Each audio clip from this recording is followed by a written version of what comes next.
is the 11 o'clock news with Charlie Getty, Donna Gregory, meteorologist Greg Fischel, and Tom Suter with sports. This is WRAL TV5 News. Good evening. Severe weather across the South today has killed at least 14 people. This is the 11 o'clock news. Kentucky during the past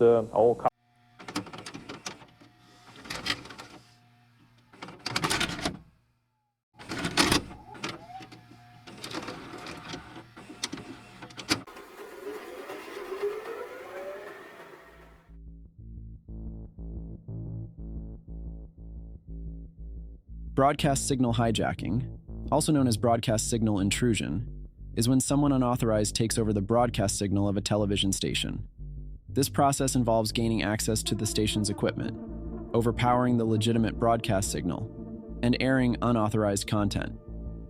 To carry out TV hijacking, the intruder may physically break into the TV station's facilities or use hacking techniques to access their systems.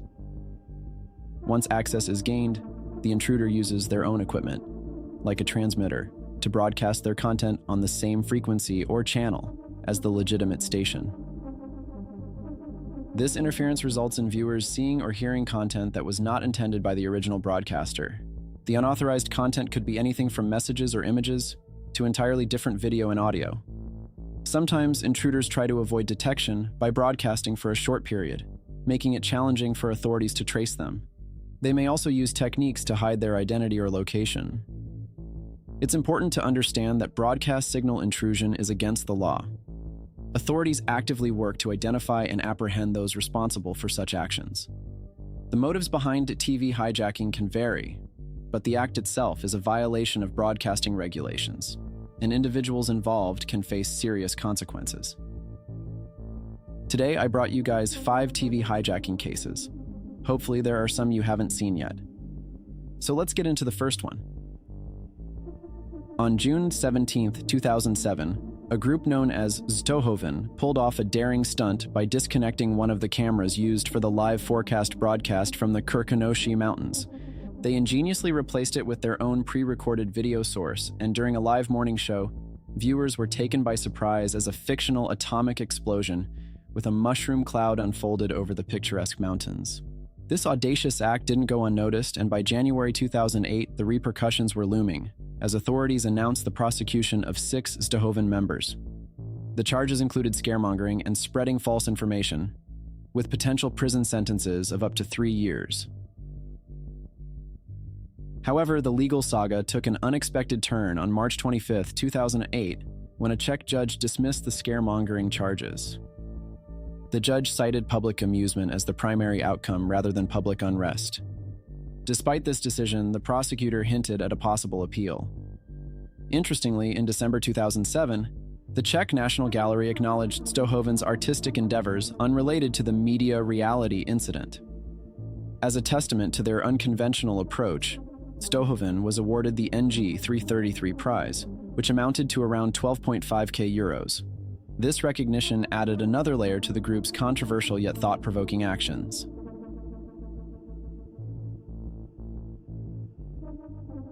In 2010, there was a peculiar incident on an episode of the reality TV series Bridezillas.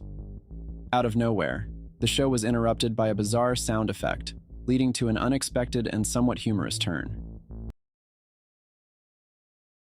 Wedding dress not fitting. All right, y'all better be ready.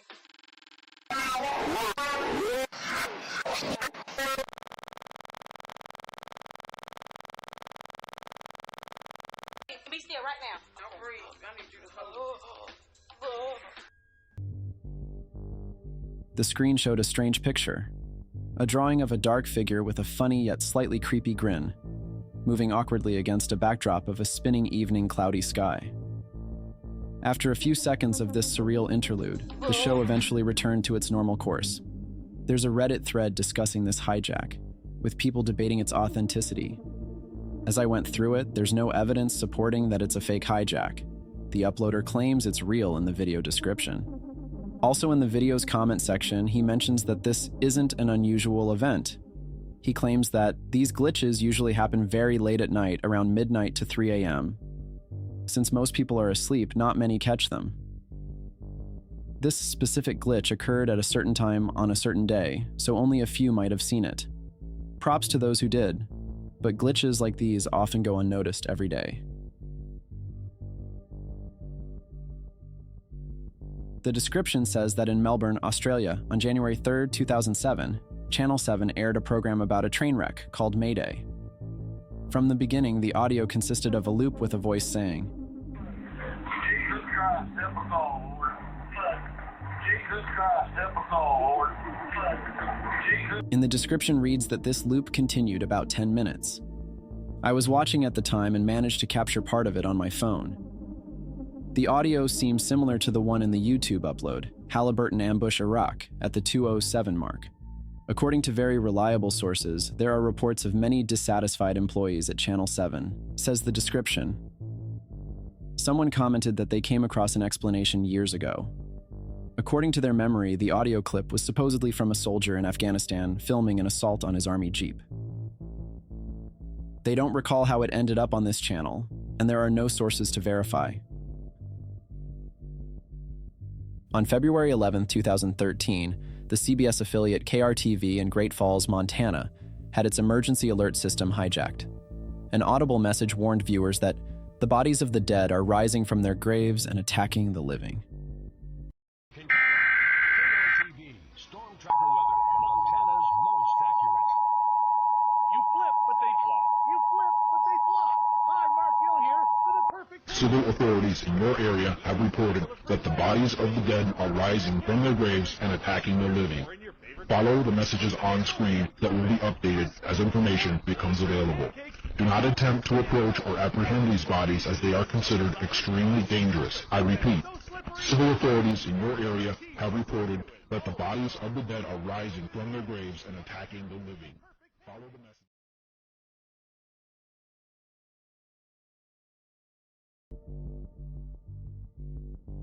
Later that same night, similar hijackings occurred in Marquette, Michigan, and during the early morning hours in La Crosse, Wisconsin.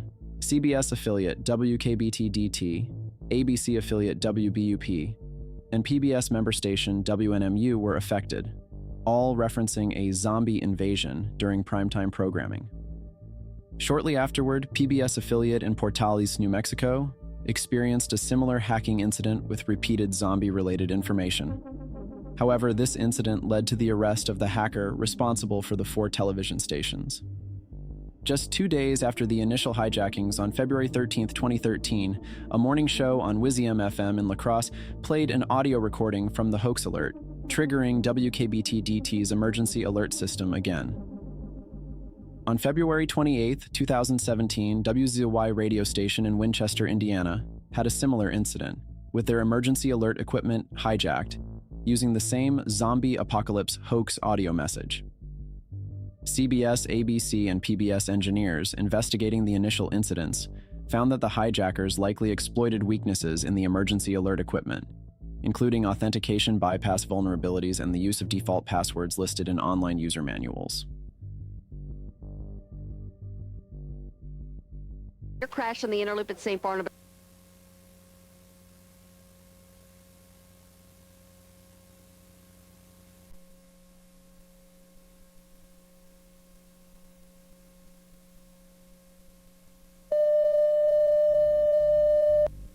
What you just saw was a remake of the incident that happened on July 13, 2007, where WJLA-TV faced an unexpected interruption when an image of an said elderly couple appeared on the screen for an extended period.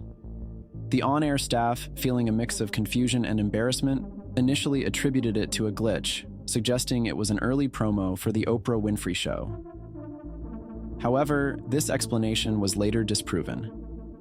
In response, WJLA removed all online recordings of the incident, leaving only a photo of the occurrence accessible.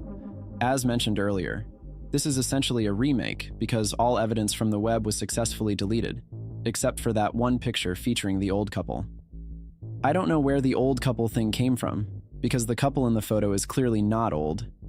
It's probably just someone's warped memories, which were left unverified for too long, and then became lumped together with the actual incident, because of the topic's obscurity. So, what do you think? Why would WJLA be so adamant about removing this image? It doesn't seem to depict anything unusual. Maybe they were simply worried about facing criticism for allowing a signal intrusion and the content of the photo was irrelevant? Did they then create an explanation insisting it wasn't a signal intrusion, even if, based on this theory, it wasn't true?